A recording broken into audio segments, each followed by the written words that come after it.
Le chiffre du jour, 25%, c'est le pourcentage des pensions en France qui pourraient être financées par capitalisation selon un rapport qui vient d'être publié par la Fondapol, la Fondation pour l'innovation politique. Bonjour Bertrand Martineau. Bonjour. Vous êtes expert associé auprès de l'Institut Montaigne, vous êtes l'un des co-auteurs de ce rapport sur le système de retraite. Votre proposition donc, c'est de financer un quart du montant des pensions de retraite par capitalisation. Pourquoi ce niveau de 25%?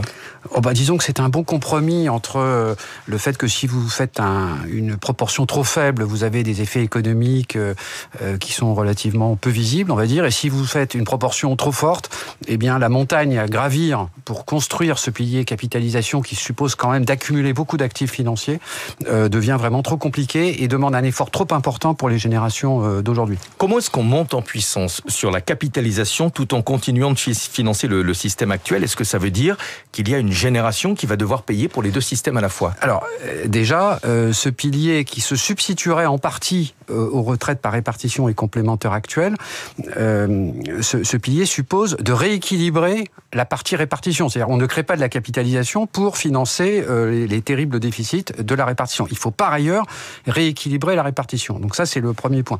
Et effectivement, comme vous dites, la difficulté, c'est le risque que certaines générations payent deux fois, finalement. C'est-à-dire payent pour les retraités d'aujourd'hui, qui n'est pas évidemment pas question de basculer en capitalisation par définition, et puis devoir payer aussi, accumuler pour son propre compte.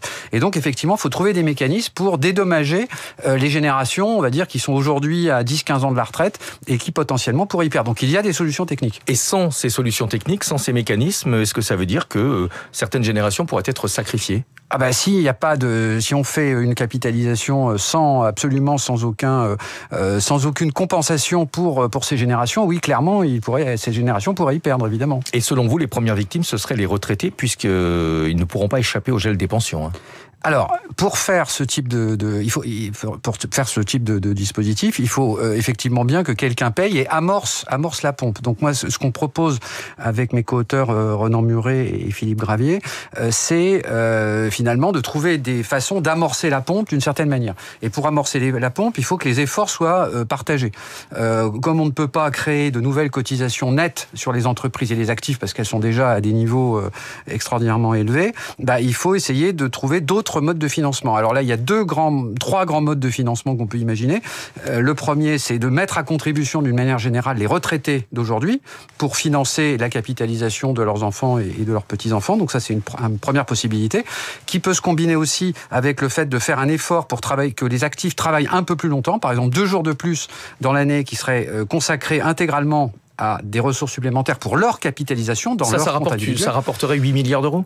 Tout ça, oui, ça peut rapporter plusieurs milliards d'euros par an, bien sûr. Oui. Et puis enfin, c'est sûr que si on avait un fonds d'amorçage, c'est-à-dire que si on dotait la mariée déjà initialement, ça irait un peu mieux. Et là, on pourrait imaginer de recycler les réserves, par exemple, de l'Agirc-Arrco, ce qui serait tout à fait cohérent, puisque ce système serait piloté, en tout cas, par les partenaires sociaux de l'Agirc-Arrco. Donc l'idée, ce serait d'attribuer, par exemple, des points gratuits aux générations perdantes. Exactement. Donc on sait faire techniquement, ce rapport a l'intérêt non pas de parler de capitalisation de manière théorique comme on le fait souvent, mais de montrer comment on peut financer la période de transition. Et effectivement, pour faire ça, donc il y a des solutions pour y arriver. Et il s'agirait d'un régime par points, bien sûr, et on attribuerait des points gratuits. Tous les régimes qui fonctionnent comme ça savent faire des points gratuits aux générations qui sont aujourd'hui proches de la retraite et qui ne pourraient pas bénéficier de la capitalisation. On n'arrête pas de nous répéter que les retraités français vivent mieux que les retraités européens dans l'ensemble. Pourtant, c'est un discours qui est difficile à entendre pour ceux qui ont cotisé toute leur vie. Alors, d'abord, vous cotisez toute votre vie, mais vous cotisez pas pour vous dans le système actuel. Vous cotisez pour des générations qui sont très nombreuses. Ce sont des cotisations réelles.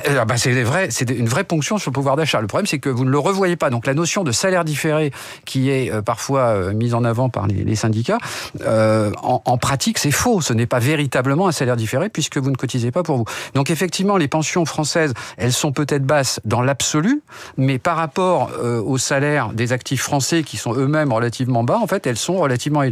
Donc en gros, dans un monde idéal, il faudrait être un salarié allemand avec des cotisations allemandes faibles et être retraité en France. Merci beaucoup d'être venu ce matin. Bertrand Martineau, expert associé auprès de l'Institut Montaigne et co-auteur d'un rapport de la Fondapol, la Fondation pour l'innovation politique, dans lequel vous conseillez, vous suggérez d'atteindre 25% de financement par capitalisation pour les pensions en France. 6h57.